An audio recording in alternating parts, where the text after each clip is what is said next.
जय गुरु जी। और गुरु जी का बहुत बहुत शुक्राना कि आज उन्होंने मुझे ये सेवा बख्शी है।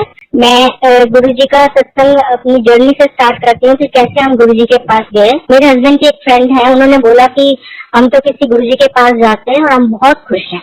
बस ये दो लाइनें सुनते जैसे गुरु जी का बुलावा आ गया मेरे को, और बहुत हम लोग एक्साइटमेंट में आ गए कि कैसे कल का दिन होगा। थर्सडे को हम जाएंगे, क्योंकि ये उन्होंने हमें वेडनेसडे को बोला था और थर्सडे को उन्होंने हमें बोला कि हम आपको लेके जाएंगे। तो हमने कहा नहीं, आप एड्रेस दे दीजिए, हम पहुंच जाएंगे। और थर्सडे को हम सबसे पहले हम पास पहुंच गए गुरु जी के मंदिर। अभी एक दो संगति थी बस, और हम लोग हॉल में बैठ गए जाके माथा टेक के। और गुरु जी ने अंदर से किसी सेवादार को बोला कि इनके साथ सत्संग शेयर करो। तो कोई पुरानी संगत थी, उन्होंने हमारे साथ सत्संग शेयर किया। और जब गुरु जी अपने रूम से बाहर आए तो गुरु जी का रूप, गुरु जी का ऑरा, गुरु जी का फ्रेग्रेंस, चोला, ये सब देख के तो ऐसे लगा कि जैसे डिवाइन हम कहाँ पहुंच गए हैं। इतनी अच्छी जगह दिल्ली में, और हमें पता नहीं, और हम बहुत उस जगह को एंजॉय कर रहे थे, बहुत खुश हो रहे थे। और थर्सडे को गुरु जी ने हमारे से कोई बात नहीं की, हमने लंगर खाया, घर आ गए। और फ्राइडे को हम फिर शाम को गुरु जी के दरबार में पहुंच गए। और सेवादारों ने हमें थर्सडे को भी आगे बिठाया था, फ्राइडे को भी उन्होंने हमें गुरु जी के सिंहासन के पास बहुत आगे आगे बिठाया। आगे आगे बिठाया। गुरु जी ने मेरे से बात नहीं की, मेरे अंकल से पूछा कि क्या नाम है, कित्थों आया है, की करना है, ये बातें की। और हम लोग इतना उस जगह के उसमें एंजॉय कर रहे थे और थे कि हमने मतलब हम अपने घर की प्रॉब्लम तो भूल ही गए थे वहां जाके, कि ना हमने अपनी मदर इन लॉ के बारे में कुछ गुरु जी को बोला, ना उन्होंने पूछा। और हम दूसरे दिन भी लंगर खा के घर आ गए। और सैटरडे को जब हम गुरु जी के दरबार में गए तो मुझे लगा कि 2 दिन आगे बैठे थे तो शायद यहाँ ऐसे ही सिस्टम है, तो मैं तीसरे दिन भी आगे आगे बैठ गई। तो जब गुरु जी आए तो जैसे पिन ड्रॉप साइलेंस था, कोई वहाँ तो बात ही नहीं करता था। तो एकदम से गुरु जी ने बोला कि बड़ी जोर से अपनी कड़क आवाज में, चलो पीछे जाके बैठो। तो मेरे को ऐसे लगा कि जैसे ना मेरी इंसल्ट हो गई है, और मुझे बड़ा बुरा लगा, और मैं पीछे जाके बैठ गई। और मैं काफी देर रोती रही, शब्द सुनती रही और मैं रोती रही। और क्योंकि हमें गुरु जी का कुछ भी नहीं पता था, जिन्होंने हमें जो लेके गए थे, हमें कुछ पता ही नहीं था गुरु जी की महिमा, गुरु जी शिव रूप है, गुरु जी कैसे कल्याण करते हैं, उनकी बातों का क्या मतलब है, हमें कुछ भी बातें पता ही नहीं थी। तो उन दिनों गुरु जी अपने हाथ से कड़ा प्रसाद देते थे, और संगत बाहर जाके वो प्रसाद खा के और फिर हाथ धो के वापस गुरु जी के पास आती थी। तो हम जब गुरु जी ने मुझे वो प्रसाद दिया और हम वो प्रसाद खा रहे थे, तो जो पुरानी संगत थी उन्होंने हमें बोला कि आंटी आप क्यों रो रहे हो, आप क्यों परेशान हो रहे हो, आपको तो गुरु जी ने आज बहुत ब्लेस किया है। गुरु जी ने आपको पीछे नहीं किया, आपके बुरे कर्मों को पीछे किया है, आपके बुरे समय को पीछे किया है, आपके बुरे ग्रहों को पीछे किया है। तो आज तो ना आपका कुछ बहुत अच्छा होगा, आप हमें कल आके बताना ये बात। और गुरु जी की जो डांस में की ब्लेसिंग है ना, इससे बड़ी ब्लेसिंग तो कोई है ही नहीं, क्योंकि उन्होंने आपको तो डांटा ही नहीं। और आंटी उन लोगों ने मुझे समझा दिया, मुझे कुछ बातें समझ भी इतनी नहीं आई, पर मैं मन थोड़ा शांत हो गई कि चलो जो हुआ अच्छा ही हुआ होगा। और हम लोग घर आ गए। और उस रात मेरी मदर इन लॉ, जिनकी तबीयत खराब थी, और उन्होंने मेरा हाथ पकड़ा और मैंने गुरु जी का मंत्र जाप, उन दिनों मंत्र जाप तो होता नहीं था, सिर्फ वहाँ लिखा हुआ था गुरु जी ओम नमः शिवाय, गुरु जी सदा सहाय। तो मैं वही मंत्र उनके साथ बोलती रही, और मेरा हाथ पकड़ के वो मेरे साथ वो मंत्र बोलती रही। और संगत जी मंत्र सुनते सुनते बोलते बोलते गुरु जी ने उनको मुक्ति दे दी। मतलब हम सोच भी नहीं सकते थे कि तीसरे दिन ही गुरु जी ने हम पे इतनी बड़ी कृपा करी, इतनी मेहर करी, क्योंकि वो इतनी पेन में थी कि बर्दाश्त नहीं होती थी, उनकी पेन देखी नहीं जाती थी। और गुरु जी ने उनको अपने चरणों में जगह दे दी, क्योंकि लास्ट में कहते हैं ना मुक्ति के दाता शंकर भगवान होते हैं। तो उन्होंने शंकर भगवान गुरु जी का ही नाम लिया और गुरु जी ने उनको मुक्ति दी। उसके बाद से तो हमारी जर्नी गुरु जी की कृपा से शुरू हो गई। हम चारों दिन गुरु जी के दरबार में जाते थे। हम क्या जाते थे, गुरु जी हमें बुलाते थे, उनकी बड़ी कृपा, हम वहाँ पहुंच जाते थे। ऐसे हमारी जर्नी चलती हुई और बहुत हम एंजॉय कर रहे थे उस टाइम को। वो टाइम गोल्डन टाइम था। एक साल के बाद मेरे को एक आंटी ने बोला कि आंटी आपको ना गुरु जी ने मुझे बोला कि वो आपको लंगर सेवा देंगे। तो मैं बड़ी खुश हो गई, क्योंकि हम तो नए थे और उन दिनों लंगर सेवा तो बहुत इम्पोर्टेंट आज भी है, लेकिन उन दिनों बहुत थोड़े लोग ही थे सिलेक्टेड जो लंगर बनाते थे। और बैक साइड में किचन के साइड तो जैसे कोई परिंदा भी पैर में मार सकता था। तो हम लोगों को तो वहाँ जाना खैर सवाल ही नहीं पैदा होता था कि कोई संगत वहाँ जा सके। तो मैं बड़ी खुश हो गई कि चलो गुरु जी आपका थैंक्स, आप मुझे सेवा दोगे। पर उन आंटी ने बोला कि गुरु जी कह रहे हैं हले नहीं, हले जब बच्चे छोटे हैं, ज्यादा जब बच्चे बड़े हो जाएंगे तो सेवा दूंगा। तो वो बात थोड़ी दब गई और काफी टाइम निकल गया इस बात को, और मैं भी भूल गई कि चलो गुरुजी ने बोला तो कभी तो मिलेगी, क्योंकि गुरुजी के वचन पत्थर की लकीर है, जो उन्होंने कह दिया वो तो होना ही होना है। तो ये ब्लेसिंग गुरुजी ने मेरे लिए स्टोर करके रख दी थी, क्योंकि जो टाइम राइट टाइम गुरुजी के हिसाब से उस समय हमें वो सेवा मिलती है। और इसके बीच में गुरुजी ने फिर चोला छोड़ दिया, और वहां पर मंदिर में गुरुजी की समाधि बन गई, और हमें वहां पर समाधि सेवा मिल गई। मेरी बेटी छोटी वाली डॉटर जो है मेरी, वो 12th के बोर्ड के एग्जाम से वो बोर्ड में एंटर की और हमें समाधि सेवा मिली। पूरा एक साल हम लोग समाधि सेवा करते थे, वो बच्चा अपनी पढ़ाई में मस्त रहा। एक सैटरडे हम सेवा के लिए गए हुए थे, हम एवरी सैटरडे जाते थे सफाई के लिए समाधि की। तो जो उसके बाद कमिंग मंडे या ट्यूसडे था, उस दिन मेरी डॉटर का लास्ट बोर्ड का एग्जाम था, यानी कि मेरे बच्चे बड़े हो गए, उनकी स्कूलिंग खत्म हो गई। लेकिन मैं वो सब बातें भूल चुकी थी, क्योंकि काफी टाइम हो गया था। तो जब हमने वो समाधि की सफाई वगैरह करके हम बैक साइड पे ऐसे पानी वगैरह पीने गए, तो वहां पर एक आंटी ने बोला कि आंटी अगर आप फ्री हो तो आप थोड़ी देर किचन में हेल्प कराने के लिए आ जाओ। तो मैंने बोला ठीक है, मैं आ जाती हूँ, और मैं किचन में वहां पर जाके लंगर सेवा में बैठ गई। तो जो उन दिनों आंटी इंचार्ज थी, जो लंगर का सारा देखती थी, तो उन्होंने मुझे बहुत डांट दिया कि आंटी ऐसे कैसे आप मुंह उठा के आगे किचन में आप लंगर बनाना शुरू हो गए, ऐसे कोई आ नहीं सकता जब तक गुरुजी ना कहे। आपका भी नाम नहीं है, और आप अपनी मर्जी से नहीं आ सकते जब तक आपको कहा ना जाए। तो मैंने बोला ठीक है आंटी, ये वाली आंटी ने मुझे बुलाया तो मैं आ गई, अगर आप कहते हो तो मैं बाहर चली जाती हूँ, इसमें ऐसी कोई बात नहीं। और मैं बाहर आ गई। अभी बाहर आए मुझे 2-4 मिनट हुए थे, तो वो आंटी वापस आई, और उन्होंने मुझसे सिर्फ 2-4 बातें पूछी कि आप कब से आ रहे हो गुरुजी के पास, कितने साल गुरुजी के दर्शन किए, और समाधि सेवा कब से हो रेगुलर हो, तो 2-4 नॉर्मल क्वेश्चन पूछे। और उसके बाद वो आंटी ने बोला कि आंटी हाथ धो के आओ, और उन्होंने मेरे हाथ में 2 लड्डू प्रसाद रखे, और कहा कि चलो मुंह मीठा करो, और आज से आपको गुरुजी लंगर सेवा देते हैं। सोचो कि सेवा वो भी मीठा मीठा मुंह कराते, जैसे कि एक आपको जश्न मना के कोई सेवा दे रहे, तो ये सिर्फ गुरुजी ही कर सकते हैं। और सेवा में रस डालना, सेवा के लिए हमारे मन में प्यार डालना, ये गुरुजी डालते हैं। सेवा कभी भी हमें बोझ या ऐसे काम नहीं लगा, मतलब इतना आनंद उस सेवा में आता था कि ऐसा लगता था कि कब सैटरडे आएगा, कब हम जाके सेवा करेंगे। तो हम आराम से अपना सेवा चलती रही, वो टाइम बड़ा एंजॉय करते रहे। एक दिन मंदिर में जब गुरुजी का जो भी लंगर बनता था बहुत स्पाइसी होता था, क्योंकि गुरुजी ने उससे बहुत लोगों का कल्याण करना होता था, कईयों की बीमारियां ठीक करनी है, प्रॉब्लम ठीक करनी है। तो गुरुजी कई बार मुझसे भी कहते हैं कि आज मिर्चा बहुत पाना, आज संगत की सीसी करा देनी है, ऐसे बोलते होते थे। तो वो गुरुजी का अपना एक तरीका था कल्याण करने का। तो वहां पर एक दिन चटनी प्रसाद बना, और वो बहुत स्पाइसी था, और मैंने वो सारा चटनी प्रसाद बना के एक किसी बर्तन में भर के और फ्रिज में रख दिया, जो कि शाम को फिर सर्व होना था। और उस पता नहीं कभी भी ऐसा नहीं हुआ था, हमेशा हम लोग वो सेवा करते थे। उस दिन मेरे हाथ में मिर्ची से एलर्जी हो गई, और मेरा पूरा राइट हैंड जो है वो लाल हो गया एकदम, और उसमें इतनी जलन हो गई कि मतलब रोना आ रहा था। किसी ने बर्फ लगाई, किसी ने ठंडा दूध लगा दिया, किसी ने टूथपेस्ट लगा दी, लेकिन ना मुझे मतलब बिल्कुल भी चैन नहीं आ रहा था, बहुत तकलीफ थी।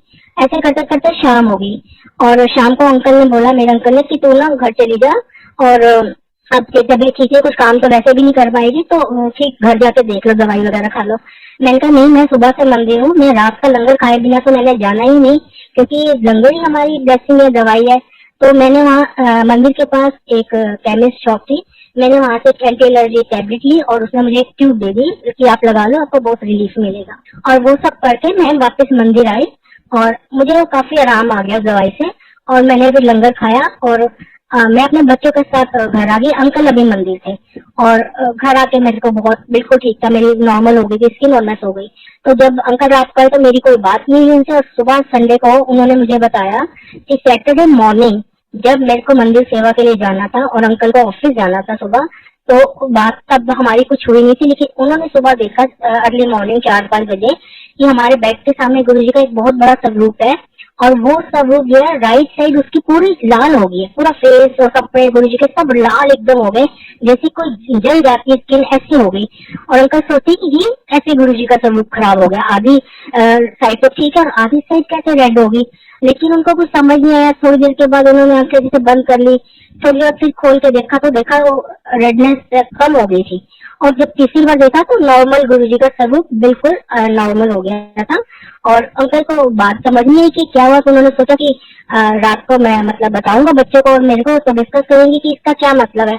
लेकिन संडे को जब हमने डिस्कस किया तो हमें इसका मतलब समझ आ गया कि ये सैटरडे को जो मैंने जलना था मंदिर में, हो सकता है मैं गरम ऑयल पड़ता मेरे पर, या आग से जलना था, या मैंने किस तरीके से जलना था, वो सारी जलन गुरुजी ने पहले ही अपने ऊपर ले ली। और मुझे इतनी आर्टिफिशियल जलन दी जिससे ना मेरी स्किन खराब हुई, ना मुझे कुछ प्रॉब्लम हुई।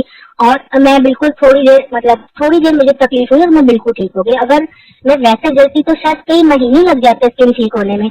तो गुरुजी जो कहते थे कि भाई मैं 90% जो है तुम्हारे जो कर्म है वो माफ कर देता हूँ, और 10% तुमको भुगतने होते हैं। और गुरुजी कहते थे वो भी मेरे नाल भुगता लो, क्योंकि थोड़े को तो वो भी नहीं भुगते जाने, क्योंकि हमारे कर्मों का जो कहते हैं ना भार बहुत ज्यादा है।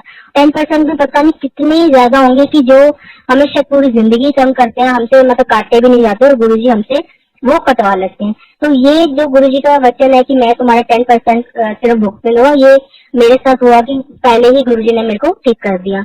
और उसके बाद हम अपना आराम से हमारी लाइफ चल रही थी, कोई प्रॉब्लम नहीं, बहुत एंजॉय कर रहे थे। इसके बीच में मेरा ना थोड़ा स्टमक अपसेट हो गया और मेरे को इनडाइजेशन हो गया।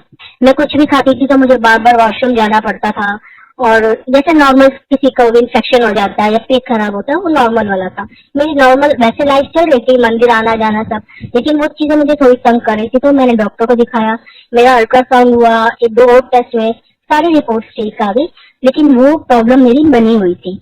ऐसे भी नहीं कि मैं बहुत पागल हुई थी उससे, लेकिन तंग कर रही थी वो चीजें। उसके बाद मंदिर में एक आंटी है, उनको गुरुजी ने दर्शन दिए और बोला कि वो आंटी नु कह कि ओदी तबीयत खराब है पर वो घबराए ना, मैं ठीक कर दूंगा। तो मैंने, वो आंटी कहती आपकी तबीयत खराब है, मैंने कहा इतनी नहीं है, नॉर्मल पेट जैसे खराब होता है, थोड़ा लंबा चल रहा है। कहती नहीं आंटी, मेरे को गुरुजी ने आपकी बहुत बुरी हालत दिखाई है कि आप बेड से भी नहीं उठ पा रहे हो, प्लीज आप सारा टेस्ट वापिस कराओ, क्योंकि ठीक तो गुरुजी ने ही करना है, पर फिर भी हमें अपने कर्म तो करने हैं, अपना आप डायग्नोस तो कराओ कि आपको है क्या। तो मैंने फिर से सारे टेस्ट कराए, गाड़ियों को भी दिखाया, कुछ भी नहीं, मेरी सारी रिपोर्ट्स ठीक आई, पर वो प्रॉब्लम मेरी थी अभी भी बनी हुई। तो उसके बाद एक दिन सुबह सुबह अर्ली मॉर्निंग मेरे को गुरुजी ने दर्शन दिए। जो गुरुजी के दर्शन होते हैं वो मतलब सोचो गुरुजी खुद आए होते हैं, वो सपना नहीं होता, आप अपनी मर्जी से नहीं वो सोच सकते, वो गुरुजी खुद आते हैं, उस टाइम आपके पास ही होते हैं। तो गुरुजी ने मुझे दर्शन दिए, और गुरुजी जैसे हमारे घर में लेटे हुए हैं और मैं उनके चरण दबा रही हूँ, और गुरुजी मुझे कहते हैं, गुरुजी ने 3-4 दिन के बाद की डेट एक बताई, और मेरे को गुरुजी ने बोला कि आंटी तुम्हें ऐसे रखो चली जाओ। तो मैंने कहा गुरुजी मैं कितने चली जाऊँ, कैसे मतलब की पता।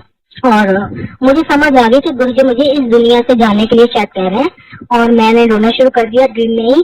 और मैं गुरुजी के चरण दबा के कह रही रोते रोते, गुरुजी मेरी 2 बेटियां हैं, मेरे को उनकी शादी करनी है, प्लीज मेरे को बचा लो, मेरे को अभी नहीं मरना, अभी मेरे को कुछ टाइम दे दो, ऐसे मैं उनकी रिक्वेस्ट कर रही। गुरुजी ने ना अपना मुंह दूसरी से घुमा लिया, जैसे कि उन्होंने मेरी बात सुनी नहीं। तो उसके बाद वो दर्शन खत्म हो गया। मैं बहुत सुबह अपसेट होगी कि 4-5 दिन के बाद की किसी को अगर आप डेट बता दो कि तूने इस दुनिया से चले जाना है, तो सोचो उसका क्या हाल होगा, जिसके बच्चे भी अभी छोटे हो। और मैं बहुत रोई, तो मेरे बच्चे बोलते मम्मी गुरुजी ने आपको डेट बताई है, गुरुजी ने आपको ईयर तो नहीं बताया ना, ये डेट तो हर साल आएगी, और आप मशरान मत हो, आप गुरुजी आपको ठीक करेंगे। और मेरी सिस्टर ने भी बोला कि गुरुजी कई काम कई तकलीफें ना दर्शनों में ही खत्म करा देते हैं, तो आप तो चिंता मत कर। और कुछ देर बाद मेरे जी जो गुरुजी का ध्यान कर रहे थे, उनको गुरुजी ने बोला कि देख तेरी साली ने मैं कितना घबरा देता है, वैसे तो कहती एक्चुअली भी थोड़े को उत्थे भी थोड़े को आज कितना डर गई है। और ये बात घर में किसी को नहीं बताती। मैं दिन में 100 बार अगर गुरुजी के स्वरूप के आगे से निकलती थी, 100 बार कहती होंगी कि गुरुजी मुझे किस बात का डर, मैं तो यहाँ भी आपके पास हूँ, वहाँ भी आपके पास हूँ। पर मैं पंजाबी में बोलती थी, गुरुजी एक्चुअली मैं थोड़े को उत्थे भी मैं थोड़े को मनु कादा डर, मैं बोलती रहती थी हाँ। ये बात तो किसी को नहीं बताती जो गुरुजी ने उन अंकल को बताई। और गुरुजी ने उनको बोला कि उन्होंने उधर में लिवर कैंसर ठीक कर देता है, और उनके अपने सत्संग कराए, और सारी सेवा संगत भी खुद करनी, किसी भी हेल्प नहीं लेनी। सोचो इतनी बड़ी प्रॉब्लम लिवर कैंसर आने से पहले ही गुरुजी ने मुझे ब्लेस कर दिया। और गुरुजी का हजारों लाखों करोड़ों बार शुक्राना है, हर सांस में उनका शुक्राना है। और हमने फिर सत्संग अरेंज किया, हमने किसी की हेल्प नहीं ली, खुद लंगर बनाया, खुद बर्तन धोए, हर काम जो भी करना था हमने खुद किया। और गुरुजी की कृपा से वो मेरा सत्संग अच्छा हो गया। तो किसी एक आंटी ने बोल दिया कि किसी ने तेरे को बोल दिया कि गुरुजी ने तेरा लिवर कैंसर ठीक है, और तू मान ली है, तेरी कभी टेस्ट में रिपोर्ट में कुछ कैंसर वाली बात तो आई नहीं थी, तो गुरुजी ने कैसे तेरा ठीक किया, वो तो हुआ ही नहीं था।